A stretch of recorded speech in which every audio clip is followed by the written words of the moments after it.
బాగున్నాను. ఈరోజు నేను కొంచెం ఇంపార్టెంట్‌గా మాట్లాడాలనుకుంటున్నా. ఏమంటే recent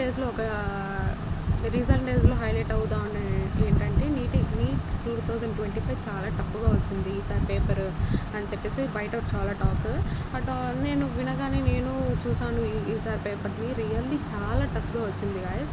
and NEET exam paper టఫ్‌గా వచ్చింది. అంతేగాని ఈసారి కట్ ఆఫ్ చాలా తగ్గొచ్చు. Don't worry. మీకు పేపర్ ఎంత కష్టంగా వస్తుందో అంత కట్ ఆఫ్ తగ్గుతుంది. మీరు దానికని చెప్పి నేను ఈసారి ఎగ్జామ్ బాగా రాయలేదు, డిప్రెస్ అయిపోయినాను, నేను బయాలజీకే చాలా టైం టేకింగ్ అయిపోయింది, ఫిజిక్స్ని అసలు అటెంప్ట్ చేయలేకపోయాను అని చెప్పేసి డోంట్ వరీ గైస్. అంటే ఎందుకంటే నీట్ మీరే కాదు చాలామంది రాస్తున్నారు, వాళ్ళకి టఫ్గానే ఉంటుంది, వాళ్ళు పేపర్ బాగా అటెంప్ట్ చేసి ఉండరు. సో ఈసారి కట్ ఆఫ్ అనేది చాలా తగ్గుతుంది. అండ్ మెయిన్ ఏమంటే ఈసారి కొంచెం there is a chances to get MBBS seats more. And you should not worry about it. ఈ ప్రాబ్లమ్స్ అంతా నేను ఫేస్ చేసి వచ్చాను కాబట్టి మీకు ఇప్పుడు నేను చెప్పగలుగుతున్నాను. డిప్రెస్ అయిపోయి ఫ్యామిలీ సిచ్యువేషన్స్ గురించి ఆలోచించి రాంగ్ డిసిషన్స్ అయితే తీసుకోకండి. ఎందుకంటే మీకన్నా ఒక బెస్ట్ వే ఉంటుంది.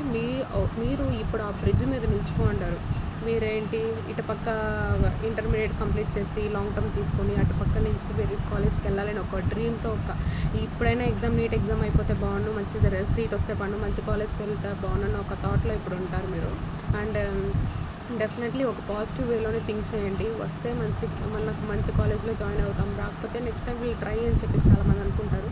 బట్ చాలా లాంగ్ టర్మ్స్ అయితే తీయకండి. 1 or 2 టైమ్స్ ట్రై చేయండి. రాకపోతే ఏదో మీకు వచ్చిన కాలేజెస్లో మీరు మంచిగా ఎంజాయ్ చేసి మంచిగా చదువుకొని ఒక సెటిల్ అయ్యే వేని మీరు సెర్చ్ చేసుకోండి. రియల్లీ నేను చెప్తున్నాను గైస్, మీరు ఏదైనా నేను MBBS అవ్వాలి, గైనకాలజిస్ట్ అవ్వాలని చాలా డ్రీమ్స్ కన్నాను. But I got BDS seat. But నేను ఇప్పుడేం బాగాలేకుండా లేదు, బాగా మంచిగా చదువుతున్నాను. I'm getting more marks and my professional side I'm more happy about it. Really BDS is not low then MBBS, it is equals to MBBS. Okay, don't worry. మీకు నచ్చిన opportunity రాకపోతే మీకు దేవుడిచ్చిన ఆపర్చునిటీని తీసుకుని దాన్ని హార్డ్ వర్క్ చేస్తే మీరు move on అవ్వండి.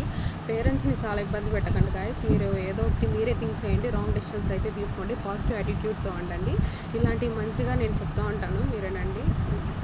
ఎప్పటికీ నన్ను ఫాలో అవ్వండి గైస్. By by.